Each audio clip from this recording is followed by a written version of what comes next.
Back to the Culture Call on Praise 93.3 with L. Spencer Smith. Our desire is to reach and empower the community by discussing a cross-section of relevant topics from various perspectives that are essential to its growth and interpersonal connections. Be sure to save our call-in number, 205-752-4800. Be sure to install the free Praise 93.3 app so you can send L. Spencer Smith a message or topic idea. Search for WTSK in your app store.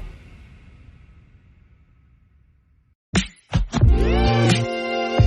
is the world premiere. Great morning, great morning, great morning. You know what time it is. That's right. It's time for your favorite talk show, The Culture Call, with yours truly, Bishop L. Spencer Smith, right here on Praise 93.3, 790 WTSK. It is always the place where Tuscaloosa meets the world. Absolutely. And guess what? For the next 2 hours from 10 a.m. to 12 p.m., we're going to be talking a little bit about everything from society to sports, education to economics, from religion to relationships. And as always, we are here to create a safe space. That's right. A safe space to have empowering, provocative, and yes, can't get around it, sometimes controversial conversations. And guess what? We can be right here together. Call in and chat it up with me as we learn together right here on the Culture Call. That's right. Number one, shout out. Y'all know how we start off. Shout out number one. Welcome to all of our new listeners. Yeah, to the CC family. I'm telling you, we are so glad and elated that you have joined us this morning. There is so many things, great things going on. And I'm telling you, on the Culture Call, and I am grateful to have you here. So if you're at work, at your cubicle, maybe you're driving through the city, or maybe you're on vacation. Yeah, you're on vacation. Nonetheless, I am glad that you are here with us. Snuggle in. It's going to be a wonderful, wonderful day of great conversation. Okay, good. Shout out number two to all of my faithful, committed listeners. Hey, thank you so very much from the bottom of a grateful heart. I am so pleased and elated that you are here with me over a year, and we've been number one, and I am grateful. We could definitely not have done that without you. So, hey, tell everybody to tune in at 10 a.m. on to the Culture Call. I promise you, continue. Let's grow all over West Alabama, all over the state, all over the country. I'm telling you, we can do it. Thank you. And shout out, last but not least, shout out number three to the inimitable, the anointed, the gifted, the highly intelligent Brother Jay. I am telling you, God could not have brought a greater man into my life, and I am so grateful for him. He keeps us moving and keeps us stirring, beginning at 5 a.m. in the morning, all the way to passing me this hot baton every day. And I am glad and grateful for his wisdom, for his insight, for his leadership. I'm telling you, he is a treasure here at 790 WTSK and Praise 93.3 FM. So very, very glad and grateful for him. Listen, if you haven't done it already, go to your Apple device or your Android device. Go to that application store, the App Store, and download Praise 93.3 app. Free 99. Doesn't cost you a thing. Go ahead and do that, and you can hear us all around the world, all around the country. Guess what?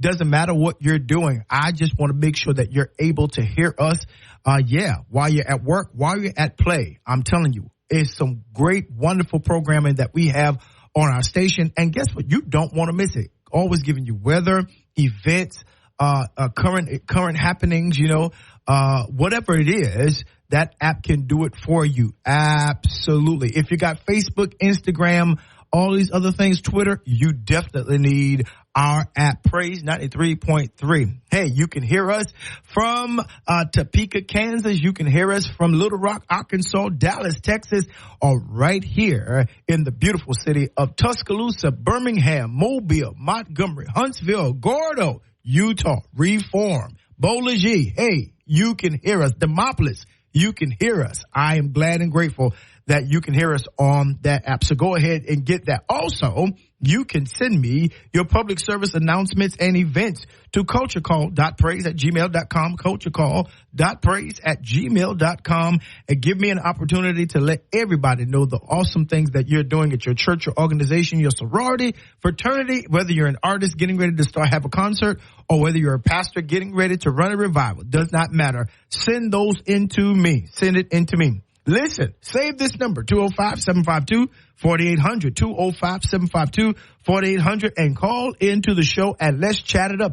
Guess what? The app also has a chat feature. If you can't give me a call, you can definitely send me what you want to talk about on that app. I look forward to seeing it every day, and you all have been such a blessing to me. I definitely want to hear from you. Follow me on Facebook right now. I know you got your phone in your hand. Yeah, go to the Culture Call. Just press the like button. Yeah, and you will be following me on Facebook. And I'm telling you, so many of you have followed me within the week. Within last week, it was amazing. So thank you so much for following us on Facebook. And so, hey, last but not least, I missed the past broadcast. No problem. Go to Apple Podcast, and there you can find us, Culture Call, and there, leave the out, Culture Call. You'll see my face there, and you can listen to all of our past broadcasts, and it will be a blessing. I'm telling you, it will be a blessing to you. So sit back, relax, grab you some coffee. Yeah, you know how we do it. Maxwell House of Starbucks. You don't like coffee? Get you some tea. That's right. Chamomile if you're trying to calm down, and green tea if you're trying to get a little caffeine kick as we move toward the lunchtime hour. And if you don't like coffee or tea, always get you some water. Spring or alkaline water. Essential is my favorite. That's right. Detox that body, flush all that stuff out, get hydrated, and let's get into the culture. Absolutely. Family, CC family, there is so much going on. You know, I told you all at the turn of this political season, and it seems like politics in America has not hushed since 2016. Since somebody rode down those golden escalators and announced their candidacy for president. Yeah, it seems like politics has always been. We used to have a respite and in a time off from politics because we just kind of focused on governing. But since 2016, especially since 2020, we have had an incessant amount of political features in the media, on the news, on social media. It has taken over all of those things. And guess what? As we get close, I believe it's 70, maybe 77 days to the next election, federal election that is, and statewide as well. Yeah, you're going to hear more about it. So lock in, strap in. Although today I want to vector on something that is really, really central, really essential, really local here to us in Tuscaloosa. I also want to branch out and begin to have a quality discussion about education and the direction of our country, the direction of our state, and definitely our city. I want to put that in the forefront and to bring you just up to speed on what's happening, right? First, nationally, let me say this, that now we have former President Trump trying to create some kind of doubt on whether he will show up or whether he will debate Vice President Harris at the September debates on ABC. And there's some kind of back and forth about muting mics and all of that. That he wants to be able to, he's trying to have his cake and eat it too. He wants to be able to interrupt, but he does not want to be fact checked, right, on the spot, right? Because you and I know, if you've been paying attention, not to what news commentators say, and that's on left and right, but if you just paid attention, yeah, he obfuscates, he deceives. The level of lying that he purports in a lot of his press conferences and rallies and things of that. He doesn't want that fact checked. He didn't want that fact checked. When he was at the NABJ in July earlier this summer, they were fact checking him on the spot, and that was the big thing about him even attending there. He didn't want to be fact checked. He didn't want anybody to fact check him in real time, hoping that when he was over and then they will forget to fact check him. But no, if you fact check, Yeah, he's got a problem. Now, why should I do that? I'm leading in the polls. Okay, all the more reason why you should be doing that. Every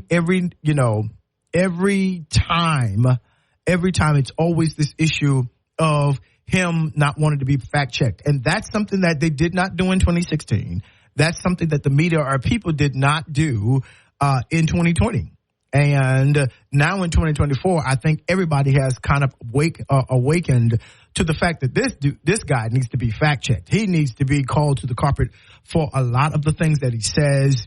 And, I'm concerned always when we have someone who just didn't have general basic kind manners to represent the highest office in this country. That should cause umbrage, And so then you have that. And of course, you've heard also that RFK Jr. has supported him. And that is a quid pro quo kind of situation. I'm going to endorse you and I'm going to want a job. And so he first did that. Let's get it clear. He first did that to the Harris campaign, and the Harris campaign did not even respond to him. Let me tell you why. Because to do that, if you are being elected or to an office, you can't promise people positions for their endorsement. That is illegal. And so VP Harris, being an attorney, knows that is illegal. However, we have a slow, cautious, extremely cautious, almost to the point of do nothing,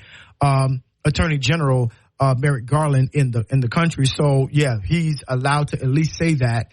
Not to pretend that I would know, what is going on in the undercurrent or what is being worked on, but yeah. And so that's another thing. Of course, you're seeing this is the season where you're going to see a lot of endorsements coming out, and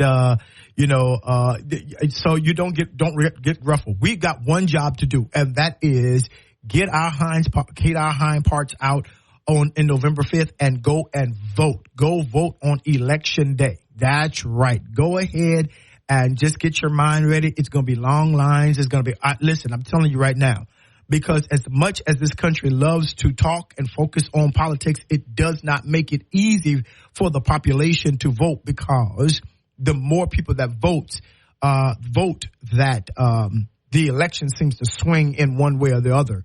And so you see a lot of voter suppression coming from the GOP side because they don't want people to vote. Now, they're masking it in conversations about, immigrants, illegal immigrants, voting and all these kind of things. And those things are not happening. Or if they do, they're happening at a minuscule point to where it would not change anything in the election.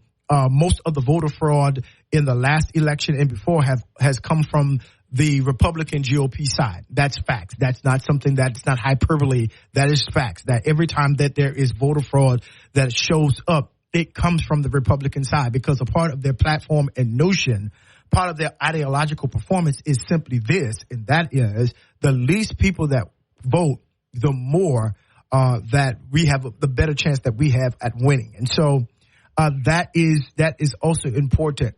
And of course, because of racial animus that's still and misogynoir that is pervasive in our country, this is also a pivotal election because, men are saying, well, I'm not going to vote. And some of you pastors are listening to me right now. You can turn me off, but I'm still going to say what I'm going to say. I'm not going to vote for a woman because a woman shouldn't have leadership over a man. That's not what the Bible really says. But go ahead with that. Go ahead with that, because then you got to deal with Deborah. You got to deal with all of the situations that are highlighted in the scripture, because you're only seeing leadership as a political position that helps insecure, that you think that props up masculinity and all that kind of stuff, type A or mentality, alpha male mentalities. I get it. I understand it. That is the world and the cosmology that you live in. But the fact of the matter is that this is more than just about policy. This is about democracy and the way our country is being run on the line. Yeah, that part. And then you have other people who are got avarice and greed has them by the neck, where they're trying to avoid taxes, bump taxes for middle class and poor people. No, they want tax cuts. They want to keep all of their money, and because they want to live this lavish lifestyle. That's a lot of what's going on when you see rich people come out for one side as opposed to other, because, the truth of the matter is that, and we're going to get there even further today, that if we want advance, if we want to live at the best, as the best country in the world, if we really want to back up our proverbial sayings about who we are in American exceptionality, if we really want to be the top in all the games, education and healthcare, et cetera, around the world, then it's going to cost us as a populace, right? And what's happening is that the rich say, we don't want to pay. We just want to be rich, and put all of the advances and all of the heavy burden of moving the country forward with regards to the economy and making several advances on the middle class and those people.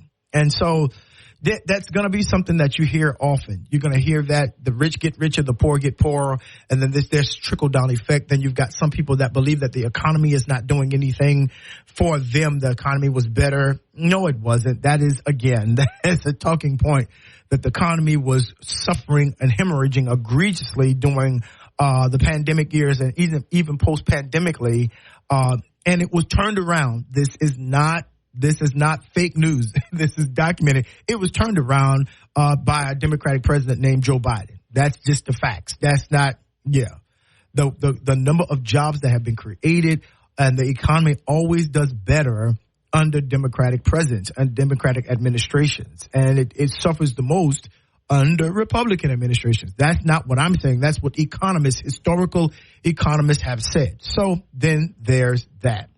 What is interesting to me, Culture Call, is that we would refuse great leadership, great insight, great wisdom, a great progression and forward movement simply because of what someone has or does not have between their appendages, between their legs. And we've got, as a country, to grow up beyond that. We've got to move. I understand the whole idea of men being in leadership. And women are not opposed to that.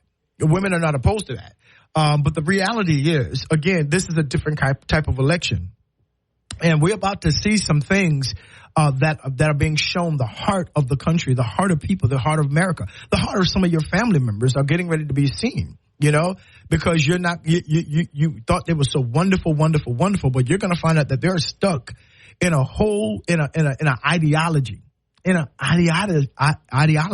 that keeps, our America from moving forward.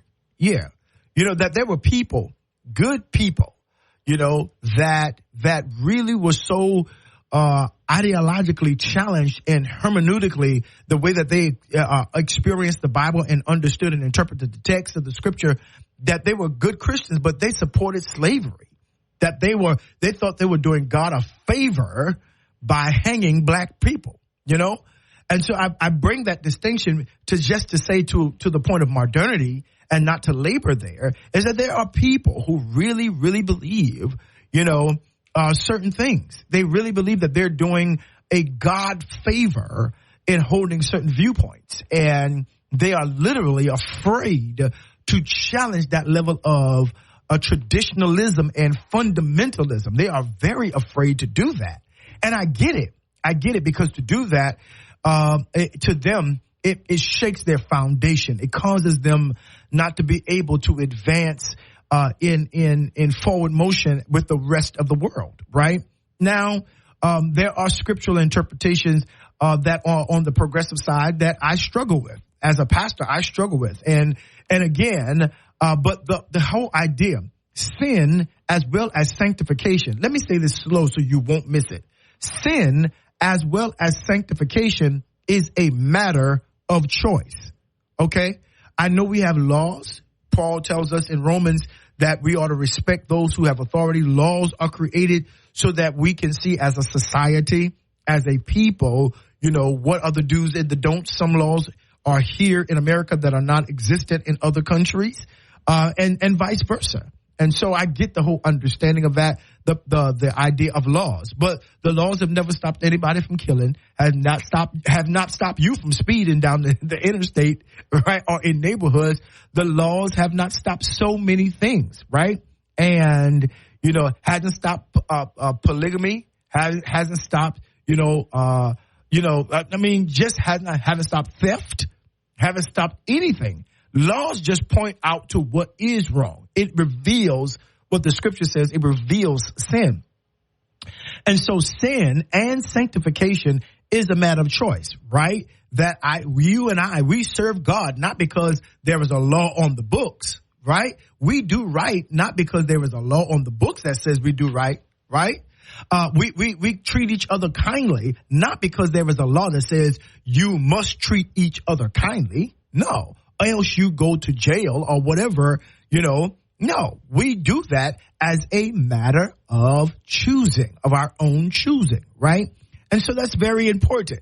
That is the principle. The divine choice is the divine principle of God. And I don't think a lot of people understand that. When they were hanging to murder somebody, yes, it is against the law. But even before we got there, that person looked at the law and still what? Made a choice, right? We understand that. You can put it in law, but people still have the right to make a choice. That is not something that is taken away from us. It is etched in the divine intention and nature of creation by which God made us in his image and his likeness. And God is the master chooser. He's the master of choosing, right? He says, hey, I set before you life and death. Choose life that it may go with you and your children. It's not difficult, right? That again, breaking laws begin first with the divine intention of choice. Well, how come God didn't stop this? I'll tell you why. Because choice is embedded in each and every human. Choice is embedded. When your child misbehaves and you've taught them well, you know what that is? That is choice revealing itself as a divine machination or divine operation from God, right? And so the hanging somebody, burning somebody, stabbing somebody is a matter of choice.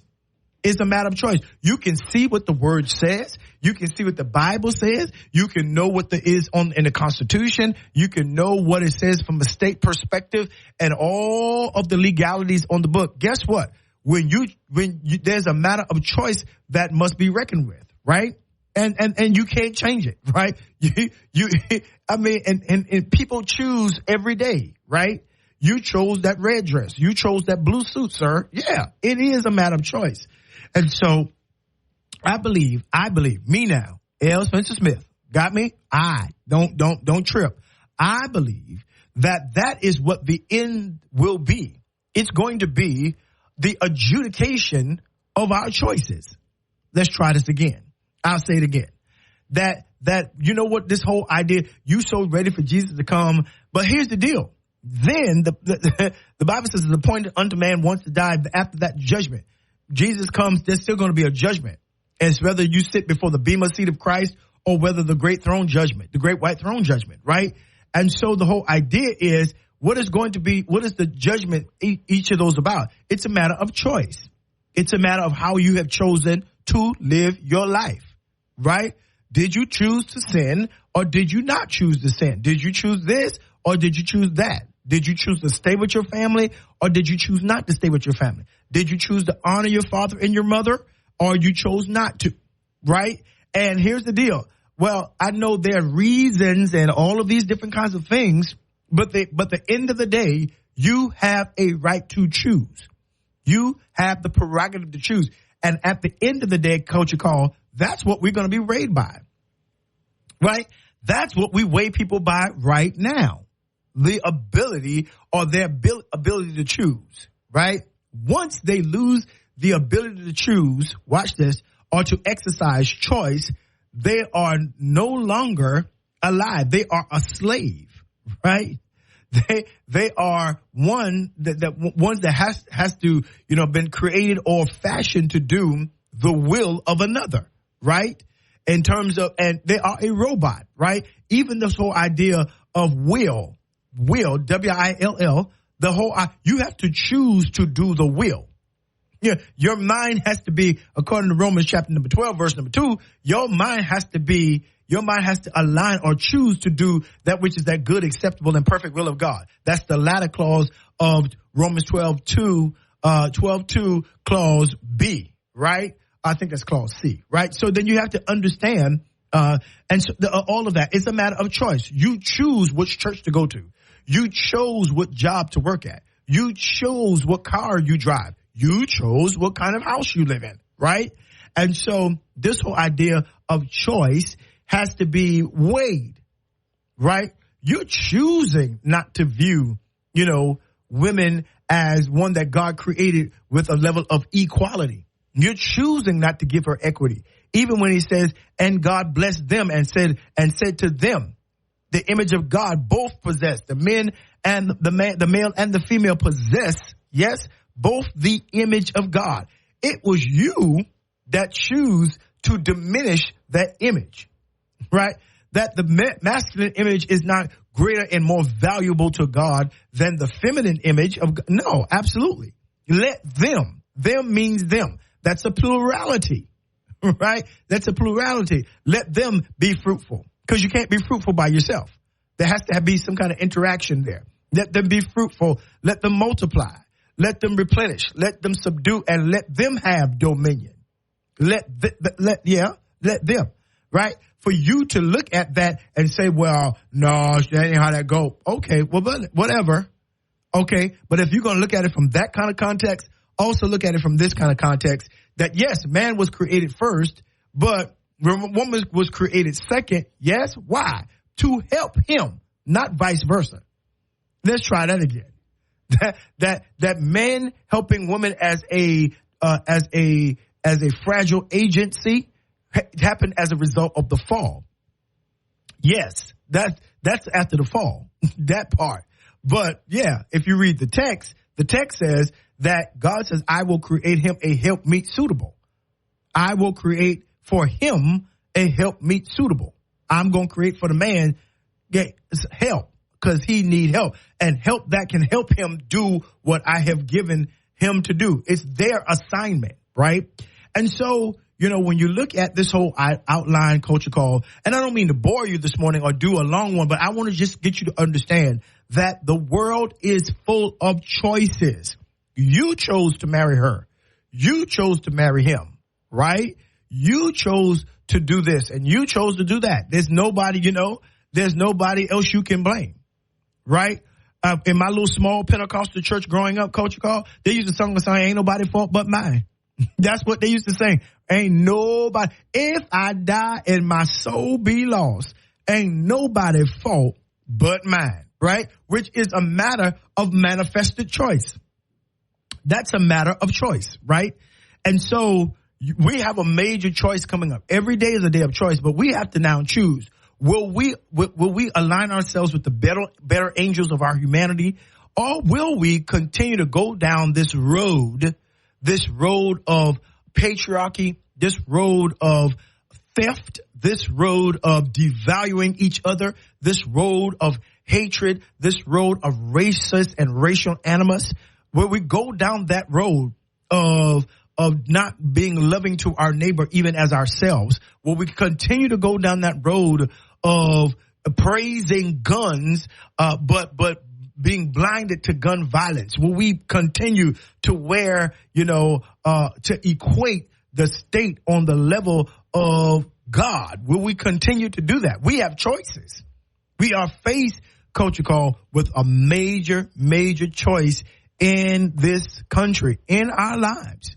And if this country goes to hell in a handbasket, if this country is destroyed, if this country and this democracy does not live up to the fullness of its creed instead of pushing in that direction, and I'm talking about for everybody, if it doesn't do that, then in the words of my great Pentecostal ancestors, it ain't nobody's fault but mine. Yeah, ain't nobody's fault. Listen, we're going to have a great day on the Culture Call. I need you to call your friends. Tell them, listen in. We're going to have a wonderful, wonderful day right here with yours truly, L. Spencer Smith. Praise 93.3, 790 WTSK. Keep it right here. There's more to come.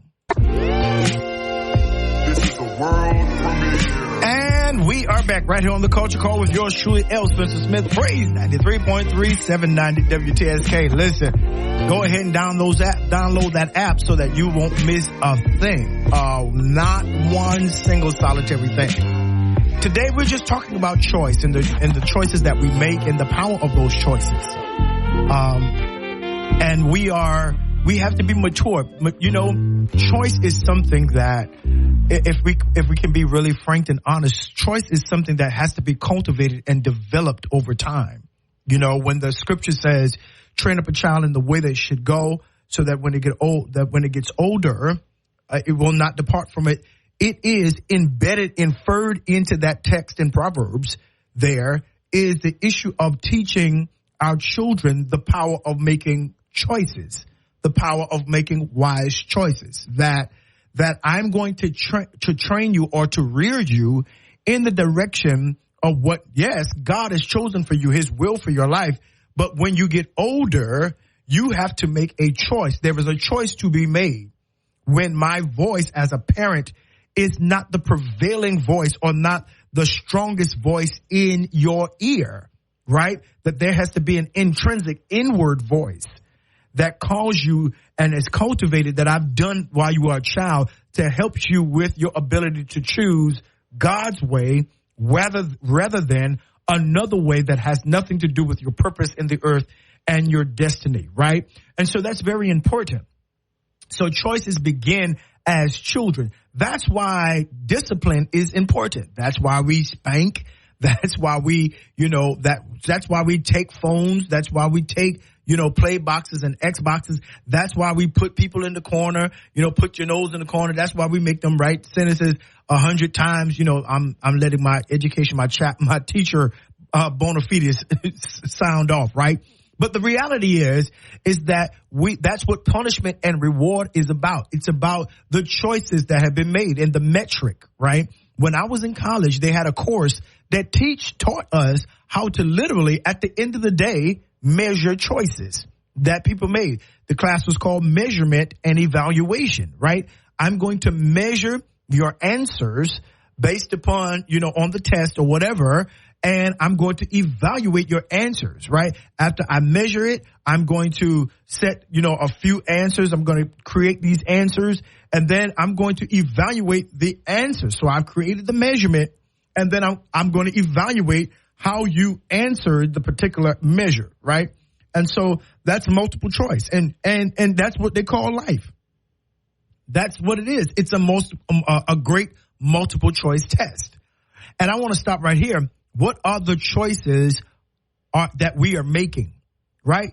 Let's bring it home. What choices are you making, right? When you know you have certain things going on in your world. Let's just say, for example, your physical body, and you've gone to the doctor, and the doctor has given you, an accurate assessment of where you are in the physical, right? And then they give you prescriptions and prescriptives or corrections, right? After they give you a diagnosis, they measured you. And now they say, here's what we're going to do. Here's what this, right? All right. If you do this, the next time you come back, these numbers should be better. Oh, I know I'm talking to somebody. Your sugar should be down some when you come back. Your blood pressure should be down, or balanced when you come back, right? This pain should be alleviated once you go to therapy for it, right? Now, you leave the doctor's office. Guess what you have? A choice, right? You have a choice, sir. You have a choice. Now, the question is, what will you do with it, right? Because now it is no longer the doctor's prerogative to make you better. It is, will you go home and make what? Right choices. That's the word. I know you don't want to say it, but say it anyhow. Right choices. Right?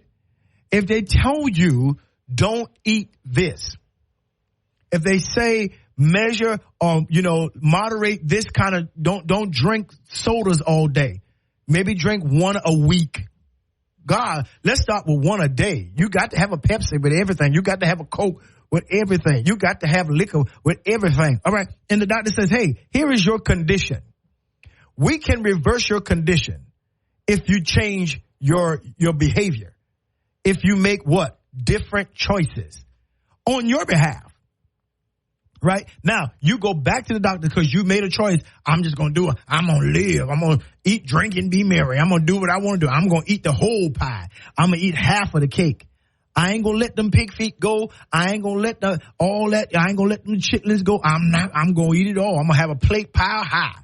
Live, drink, and be merry. Well, when you go back to the doctor for your regular visit, or, watch this, or your choices make you go to the emergency room, who is to blame? Who is to blame? Yeah, there you go. Come on. Now, the old Pentecostal saints what said? Ain't nobody fault but mine. That's all. It ain't nobody fault but you. Right? And so, the road gets rough, the going gets tough. The hills are hard to climb. But I started out a long time ago. Watch this. And there is no doubt in my mind what? I've decided to make what? Jesus, my choice. Now, some of y'all having a Baptist fit right there, and that's good. I ain't mad. But I want you to see is that you have to make a choice in every situation, right? There is a choice. And you got, I went to the doctor and the doctor said, hey, we're not going to do this. I was asking all that. My wife was with me. She's like, no, we're not going to do this. Oh, you are in the stage now where some of these things can be corrected. And I told y'all what she said. We were talking about stress and all that kind of stuff, because my wife has been fussing about me being stressed out and all kind of stuff. As a pastor, it's hard to unwind. And I don't even know how to explain that to people. I don't even know as a pastor if you're going to be effective. There's so much more than just preaching on a Sunday. You got to make sure that you know how to run an administrative organization. You got to make sure that you get people, the right leaders, all these, et cetera, et cetera, et cetera. So every pastor has a measure of tremendous stress. Well, that part. And so I was like, man, what I'm doing the eating part. And I was like, and she was like, and I was like, the stress. She said, stress is a choice. That was the medical doctor. Stress is a choice. You really can fix that quickly. You can. And I looked at my wife. My wife said, don't say nothing to me because I've been telling you. She said, yeah, stress is a choice. You can stress beyond any blood pressure medicine that I give you. You have to learn how to make choices to remove stress, from your life. Right. You got to learn how to breathe, deep breaths. You got to learn how to exercise. All those alleviate and relieve stress. You got to learn how to read. You got to learn how to, watch this, y'all, let things go. You got to learn how to do all of that because you can work on your stress. I can give you the highest dosage of blood pressure medicine, all that, but it's going to be temporary. You can stress yourself out of the effects of a quality blood pressure medicine that's trying to help you, and we can get you off of this, but you won't stop stressing out. And stress is simply a sign of control. You want control. And watch this. Stress is also a sign that you're upset about something not aligning itself with the choices that you have made. Ooh, that's good, ain't it? I know. Yeah, that part. And so then the reality is that we've got to begin to understand the power of our choice. Anytime, when somebody says, well, God can just stop that. Yeah, he could, because he's God. He could, he's sovereign, and we can use all of the deified names that we give him. Yeah, all of that. But at the end of the day, God is not trying to prove himself as God. That is not the height of God's desire. If you read the text, the proving of God is for you as his child to prove you are his child by your choices. The objective is not to prove that God is God. That's not the divine height or the apex of divine choosing or divine intention. Divine intention is what? For you to prove that you and I are children of God by the choices that we make. Huh? Read John 1. That's what it is. The word was made flesh and dwelt among us, and we beheld, right? This is what Jesus is for. And then the Bible says that he comes into his own, to his own people. Isn't that what it says? But his own what? Does not receive him. But here it is. As many as received him, to them he gave power to what? Become the sons of God. Not by the will of man, nor by the will of flesh, but by the agency or the will of God. So the height of God's intention is not to prove that he is God. The height or the apex of his intention is to prove that God is in you and you are a child of God via your choices to follow his will. That is the will of God, that you might prove. Come on, Romans 12:2 again. Yeah, that you may prove that which is that what? Good, acceptable, come closer, and perfect will of God. It's about choices. It's about choices. And I'll say more on it before I take it back, but that's the reality. I'm trying to get us to understand that, hey, that when people choose, it's not that God can't stop it. The issue, the big question is why did that person choose not to reveal the element of God in their life? The element of love. God is love according to John, the beloved his epistles, that God is love. Why did they choose not to reveal that in this situation? Yeah. Why did they choose to do all of this evil and this wickedness? And the deception is, watch this, is that they're thinking that they're doing a service to God.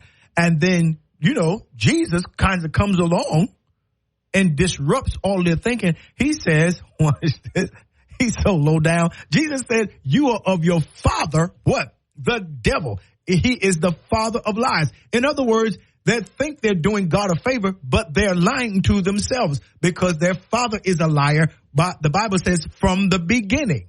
Am I right? Yes. And so the reality is that we can, when you see the text that says we know the tree by the fruit it bears, right?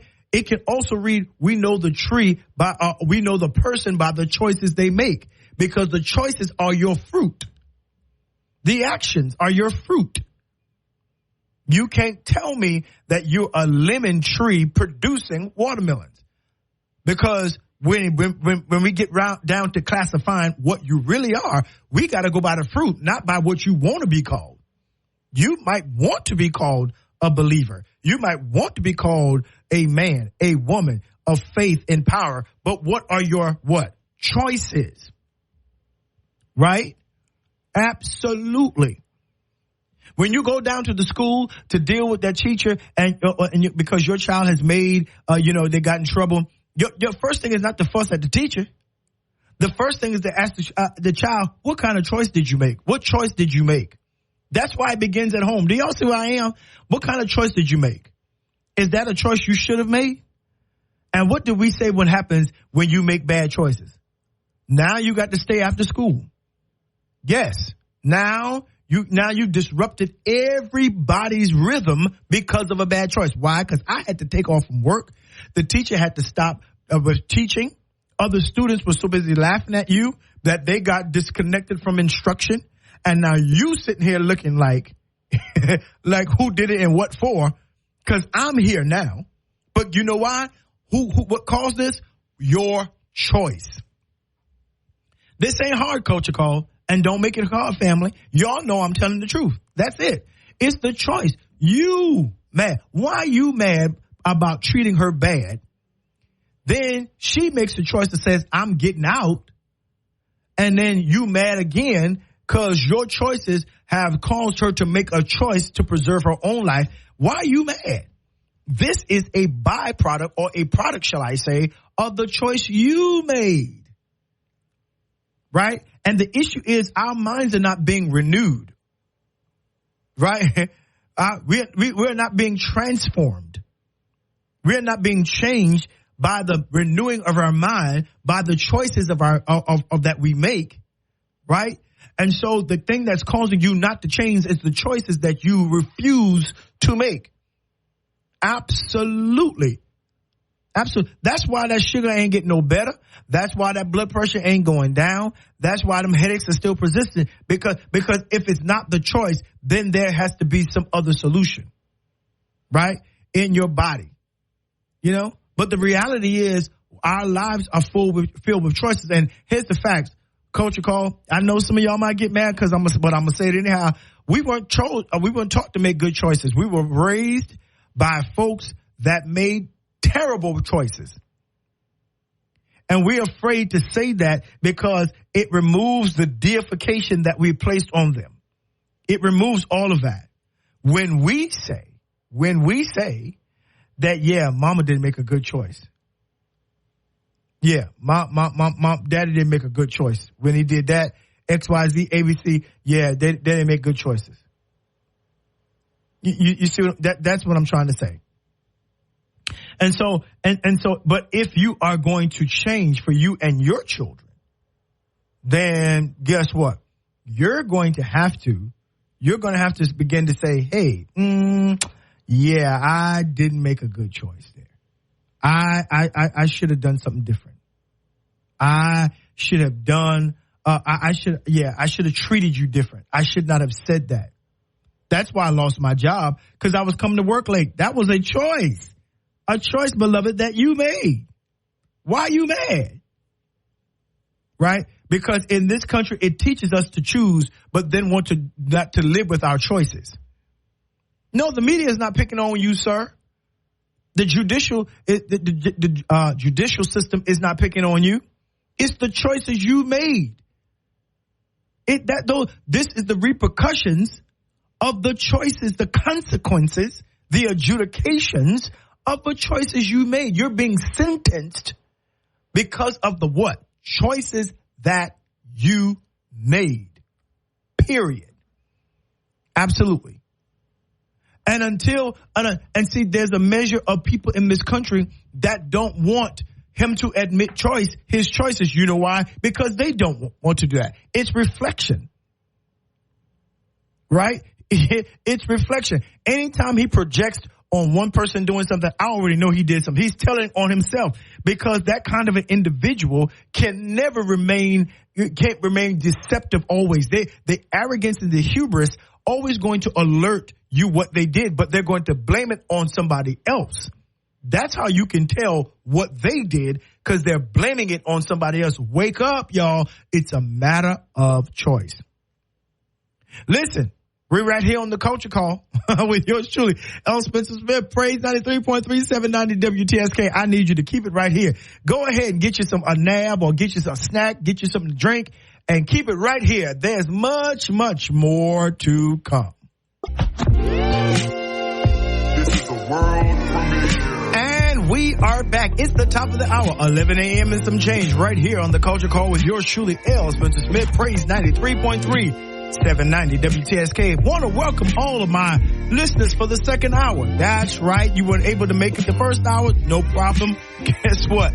We still want to welcome you to the CC family. We've been having an amazing day today in conversation. Listen, this weekend, I believe, is the first weekend of football season. Maybe. Did I get that right? Nonetheless, they're getting ready to increase police presence and law enforcement presence. So please make sure that if you're going to go out to the game here at Crimson Tide game, please be on your best behavior. Make sure we want you to make it to church on Sunday, right? So don't get tripped up on Saturday doing any of that, right? Good deal. Definitely. Listen, also want to go ahead and bring your attention to make sure that you have that app, pushing that app. Make sure that you have that app and that you are tuned in no matter where you are. Go to your app store on your Apple or your Android device and download the Praise 93.3 free 99 app. And you can hear all of the great and wonderful things that we are doing here. And what we're saying, I'm telling you, we've been having a great conversation. Listen, we've been talking about choices today, and I want to vector for a few moments, for a good few minutes, especially in this half. I want to vector about, the choice that we make, the choices that we make for the future of our children. And we have to really think about what that leads us to and what that means for us. It's about investment and the choices to invest. When my wife and we had children, we weren't in a place where we are now, but we always had a desire to make sure that whatever we needed to do in terms of investment, that we could secure their futures, that they could be better than us. And fortunately, we were able to do some things together and create a life for our children, all three of them, and our four adopted one, that we could make a home, where they have space to live, that we will provide love and guidance and all of those things that were necessary, that we would have, the financial and the finances to do whatever they needed us to do, so they could have, again, the best situations in life possible. That was a choice,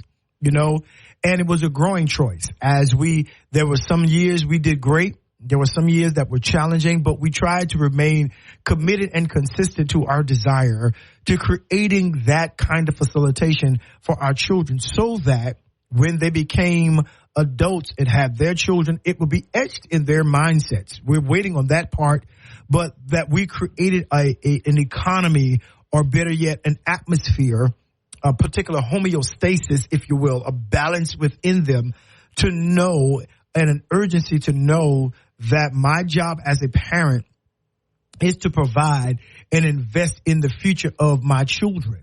And that might mean a present self-denial. That might mean that I can't get, the $1,500, $2,000 suit that I want. I might have to get the $300 suit, so I can put the rest of that money back in a fund, or they can have money to play sports, or, XYZ. They wanted to be in the band. They wanted to take a trip. That it was never an issue of we didn't have it, right? We just didn't have it for us personally, because not because we didn't have it in terms of monetarily, but as parents, we had to make sure that we invested so that when they needed, they would have. Because I didn't want their friends to be able to have an opportunity, or others to have an opportunity that they didn't have, only because I did not do my part as a parent. And I was in a meeting. I said all that to say I was in a meeting on last Friday, with some influential leaders in the city, and school board members, and really, they were really pushing this whole understanding of how well our children, especially our children on the West Side, Martin Luther King Junior Elementary and West Side, how well they were doing comparatively. The performing arts school in Alberta, how well they were doing compared to former years, because the superintendent has made it his business, made it the whole environment of everyone, the Board of Education, Erica Grant, all of those who are on that have made it very intentional that they would promote the education and the resources for their children. And they began to show us graphs and charts and all of the things, and give us numbers and answer our questions, because, we wanted to know, how can we do better? That's what we wanted to know as the leaders, pastors in the city. How could we do better? How could we increase? How could we give a fair advantage, or increased advantage, not just fair, but increased advantage? How could we, let's talk it. How can we increase with Vestavia in Hoover right here? And, and those are school systems in other counties within our proximity, other places in our proximity. How can we compete with them? And they were very frank and very honest and very kind and cordial, hospitable, but very pointed when they showed us, what some of the things that needed to be done. Number one, it was number one at the beginning and the end of the day, it is an increase in funding and an increased investment. And of course, you can't invest out of an empty cart. You cannot invest out of an empty cart. And they began to show us within the next few years, if we did not invest and encourage parents to invest in our educational system here in Tuscaloosa, what we would lose, right? That we would lose, of course, and I hate to say this because I am this kind of, we would lose the creative idea of our school systems, the music, band, art. Those are that's the first thing they're going to cut first, right? Because in the school system, especially when you have a STEM school system, science, technology, engineering, and math, you have that kind of school system that the arts, creativeness gets cut off. But if you want to have a well-rounded individual, you've got to have those extracurricular activities apart from sports. Now, because of the support system and because of the South and because of all of that, you know how important athletics are to the South, right?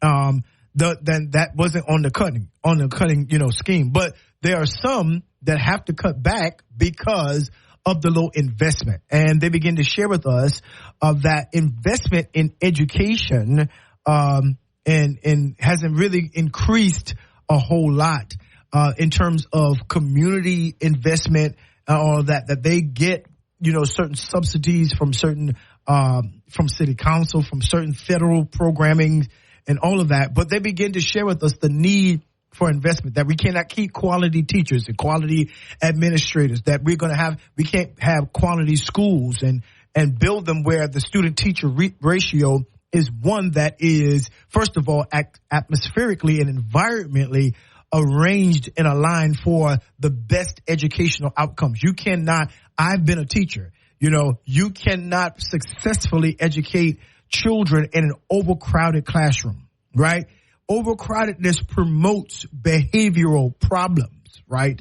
And so we've got to understand it. So a teacher that's trying to teach 40 kids in a classroom is ridiculous, first of all. But number two, you cannot, that the learning outcomes in that room is going to be, very low, because that teacher is not going to be able to give the kind of attention to that student.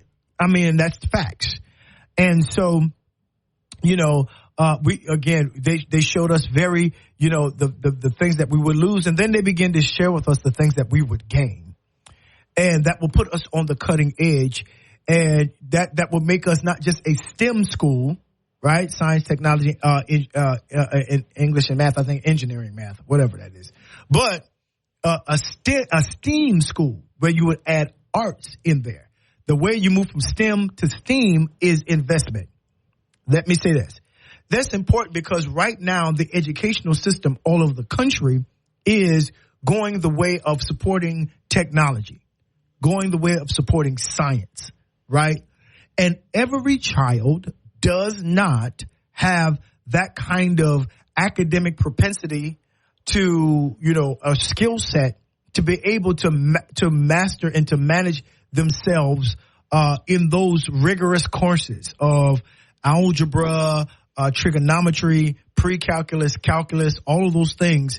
They don't have, every child is not meant to go to a 4-year college, right? Every child is not meant, they're not going to. It's just not, but that should not preclude that child from having an educational experience that promotes them from going into any area that they're going into. So we have to make the investment and to provide for every child. And one of the things that they begin to tell us is that the increase in the ad valorem tax. And a friend of mine posted this on Facebook, this whole idea of the ad valorem tax. And that means, it means in the worth of, or to assign value to, or in equation to the value of a thing. In other words, the ad valorem tax is a tax that is assessed on your property, your real estate, your cars, things like that, your boats, all of those things, right? And the superintendent began to share with us that, yes, there's not been an ad valorem tax increase in this city since 1986. Now, y'all do the math. That's almost what? That's 35 years ago. Is that right? 30, 35? Yeah. That's about 35, 30, 86. No, 39. Yeah. It's not been an increase 38 years. And so that means that we've been functioning off of the same financial investment, the same level of financial investment annually for our students in our school system since 1986. Do you know how much technology has changed? Facebook, Twitter, Instagram, none of those, MySpace, let's go far back. None of those things were even available. None of that in 1986. None of that. Robotics and engineering, none of those things were available. The advanced chemistry labs, none of those things were available at that time. None of that.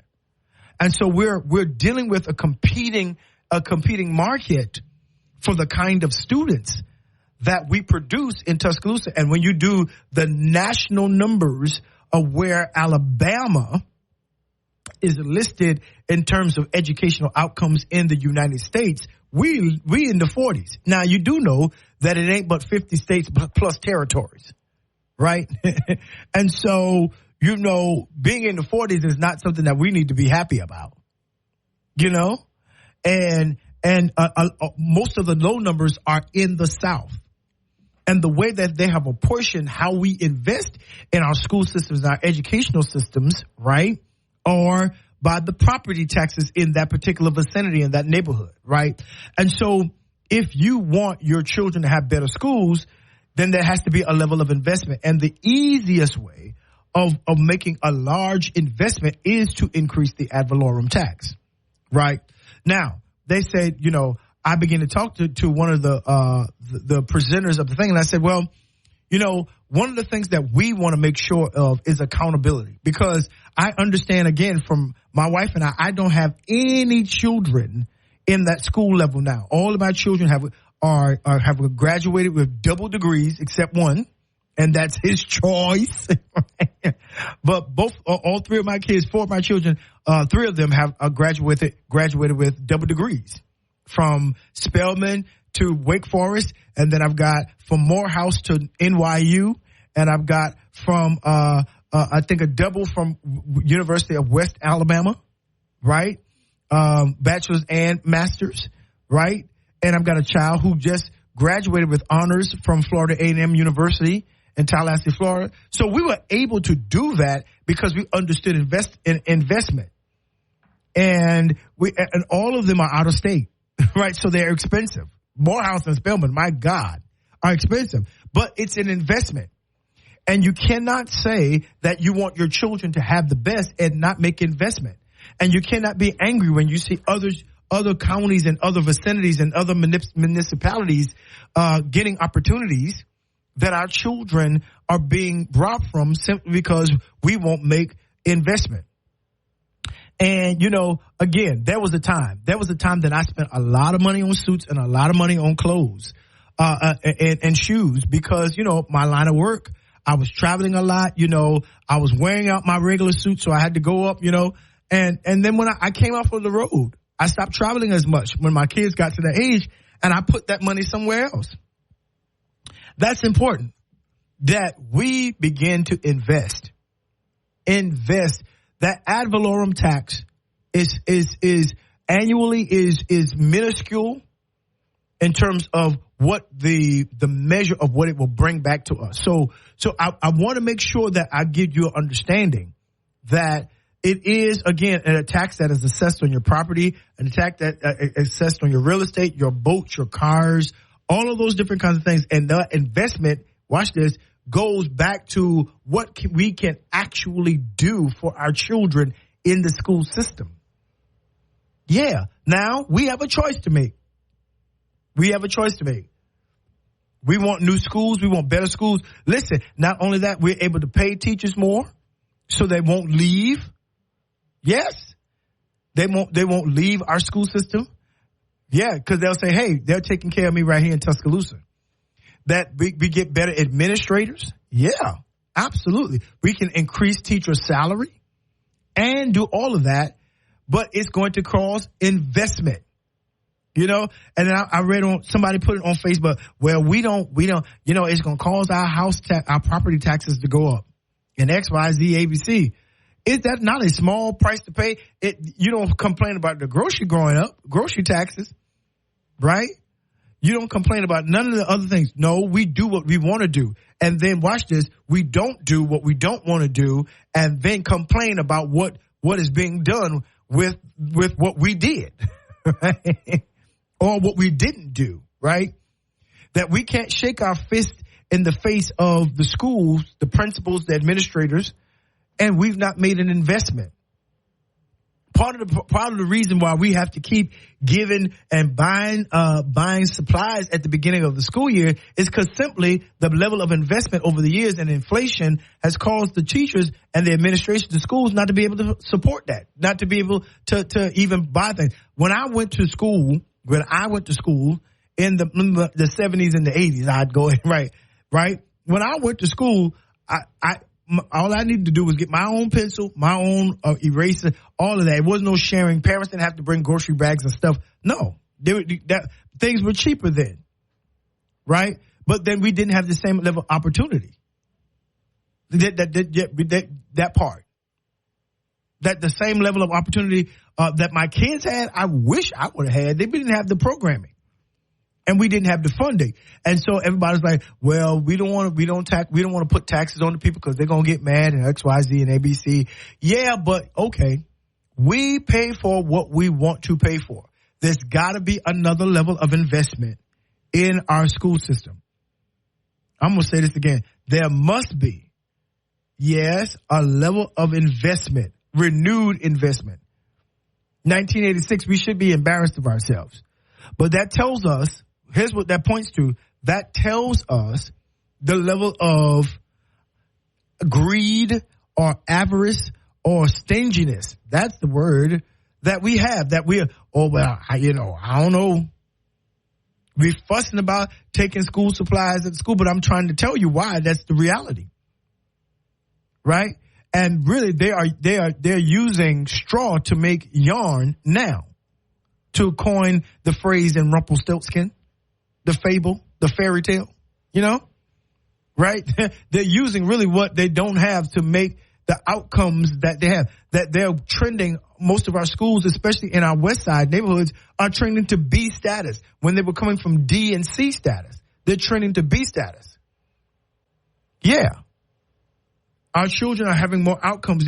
They're now having the opportunity to have dual credit. Dual attendance, that they can go to high school and go to Shelton State. That takes investment. Right. That takes that when they graduate, they'll have college credit. That culture call, that takes investment. And we have to choose whether our children are worthy of investing into, right? Better athletic programs. Better that increasing, and that's the distance between a winning team and a losing team. Better instruments for our band. Better band directors.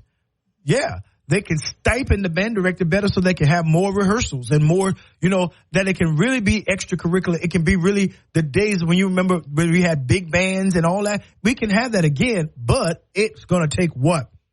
Investment. And we've got to choose to invest. We've got to choose to invest. I'm going to say that again. We must choose to invest. Now, what are you saying that for? September 24th, we got our investment. We can vote to make an investment. If you look at it as taxes, we're not going to do nothing. If we look at it as a penalty, we're not going to do nothing. But if we look at it as an investment, then everybody would say, hey, this little change, this little increase is not going to hurt investing in our children's future. Oh, that's right. So, September 24th, we got a job to do.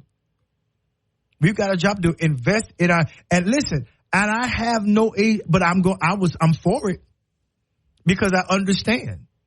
I understand that we cannot be late, last, or lost. And the money is distributed equally, right? that you know, that we got to make sure that what goes on the north side and the south side is happening on the east side and the west side. Right? We need those major investments. We've got to have those major partnerships. But guess what? We have to make sure that we do as a city and a people to give our children the fighting chance that they can compete with children in Texas, compete with children in Georgia, compete with children in New York, compete with children in California, Chicago. They've got to be able to compete. They've got to be able to compete in the changing landscape, in the changing demographic. Now, there is an ilk in this country that does not want our children and our people to be educated, because the less educated are the easiest manipulated. The least educated are the easiest manipulated. Right? And we cast some kind of aspersions on education and intellect in the South, and we've got to stop doing that. Right? That's right. And so if we want dual enrollment to continue at Stillman and Shelton, if you want that for our students to be able to graduate high school and being close to finishing at least their associate's degree, here's the long-term effect. That means it costs less to stay in school, to stay in college, because they've already mastered, they've already received credit. Right? They can go to Stillman. They can go where they need to go to get and partner with, but they can get all of that when they need to. Dual enrollment, Shelton, Stillman, they can do that and walk across that stage with almost possessing an associate's degree. And then it takes them 2 years to get a bachelor's degree. It took me, listen, and the cost of higher education, let's not even go there. Culture Call. I don't want to depress you at all today. But it makes a difference. And so September 24th, we need to vote to increase that ad valorem tax. At least, let's bring ourselves up investment from the 30 years. 1986, the last increase in ad valorems is not a good thing. That is, oh my goodness. We should be embarrassed. But we can fix it. On September 24th. Yes, vote yes on increasing our investment. I hate the word ad valorem taxes. It's really an investment. It's really an investment that's going to pay tremendous dividends in the future. Right? Good deal. You're going to hear me say that more and more as we go along, okay? So don't get tired of me. Right? Keep it locked right here on the Culture Call with yours truly, Bishop L. Spencer Smith. Praise 93.3, 790 WTSK. Still much more to come. Keep tuned. This is the world premiere. And we are back right here on the Culture Call with yours truly, L. Spencer Smith. And has it not been an amazing day? Listen, I want to encourage each and every one of you that missed the fullness of the broadcast. Go ahead and follow me on Apple Podcasts and listen to this entire broadcast talking about choice. The choices that we make. And it's so very important. Everything boils down to choice. Even this vote on September 24th, the ad valorem tax, the ad valorem investment that we're making in our educational system and our school systems, it's a matter of choice. It's a matter of the kind of people we are going to choose to be for our children. Yes. If we can invest in any of the other depreciable items, then we ought to be able to invest in our children. Yeah. Because you do know that your taxes, your car, and the tax that you pay on a car, your car is already decreasing when you drive it off the lot. Right. The appreciable things as your home and your real estate, those are appreciating items. If you take care of it and you improve it, absolutely. Absolutely. And so that's important that we make the choice to do better and to be better. I want to focus on these last few moments that I have talking about the choice to be good citizens. The choice to be good citizens. Not good Christians, not good, faithful church-going people, not good religious folks, but just at the base, good citizens. And we can see that when, as in the book of Luke, I believe, talking about the Good Samaritan, and that how we treat people who have fallen among thieves, how we treat people who have fallen among hard times. You know, life can be difficult. Life can be hard. Life can life you so much that you don't want to live it anymore. I've been there.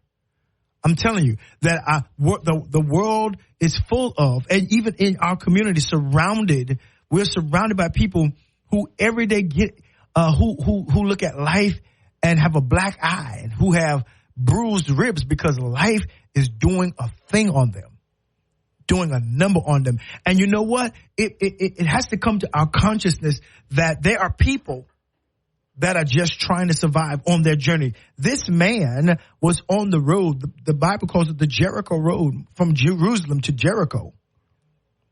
Just going, and he fell among thieves. And what's the bad thing about it is the text says they left him half dead. And I want to push into this culture call, because I want us to get us. This might be a more moral or ethical conversation that we're about to have with regards to how we choose to be good citizens and how we choose to help each other out. And so if that be the case, then so shall it be. But they left him half dead. They stripped him of everything and left him half dead. Now, there are many historical, anthropological conversations we could have outside of that. We could talk about in terms of black people in this country falling among thieves, the thief of white supremacy. We could talk about immigrants falling among the thieves of assimilation, that they have to lose their identity from the country that they came from in order to be accepted in this country, right? Or we could just talk about the everyday normal individual that's going through challenges of life, that's going through hard situations and problematic times. We could talk about the people that have smiles on their faces, but on the inside, their lives are crumbling apart. We could talk about all of the extenuating circumstances of the person that's sitting next to you in the cubicle, or the person that's driving on the street that you stopped and just took a glance at the traffic light while you're trying to wait for the light to turn green. We could talk about that. The fact of the matter is that if we are on this side of the ground, then life is going to life. Life is, there will be up days and down days, mountainous days and valley days. That's just a part of life. Falling among thieves is something that has happened to all of us. And let me tell you why I didn't want this to be being good Christians and being good religious folks, because the text goes on to say that a priest passed by, looked at him and said, "Oh man, that's a bad situation," but kept walking and did nothing to help. See, being a good Christian means nothing. It means nothing if we don't do what James says, putting actions to our faith. If we don't bend down and stop to see, at least, because he's not totally dead, he's half dead. So the text brings that out, y'all. I think the text brings that out to elucidate to us, to lighten to us, to shine on us that there were signs of life, that they weren't dead. It would be one thing if the priest walked by and the man was dead. He may have been, in the Hebrew culture, culturally, that they were not supposed to touch dead bodies or dead people. So if the man was dead, then I could understand him walking by, right? I could understand from probably a Judaistic context walking by. But the man was half dead, which means he was also half alive. Let's try it again. He was half dead, which means what? He was also half alive. That simply says that there was signs of life. And the priest did not respond.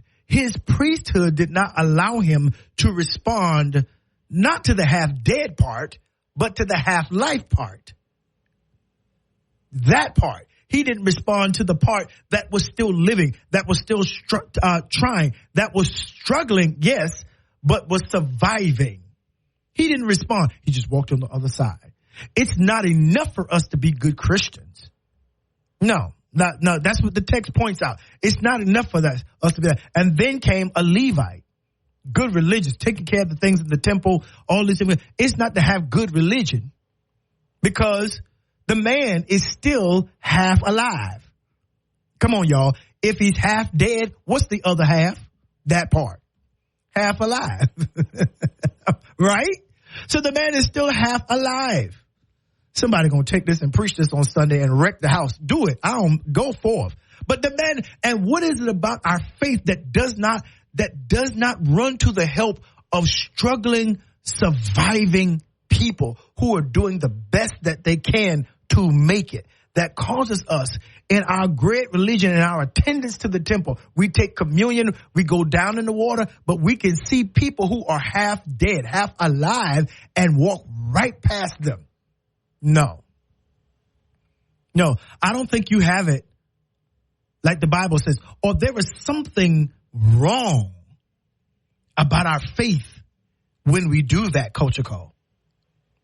Then the third man, the Bible says there's a good Samaritan who have, if you understand the history, the sociological history of that, they have no dealing with the Jews. We find that out from the woman at the well in the book of John. They have no dealing with Jews.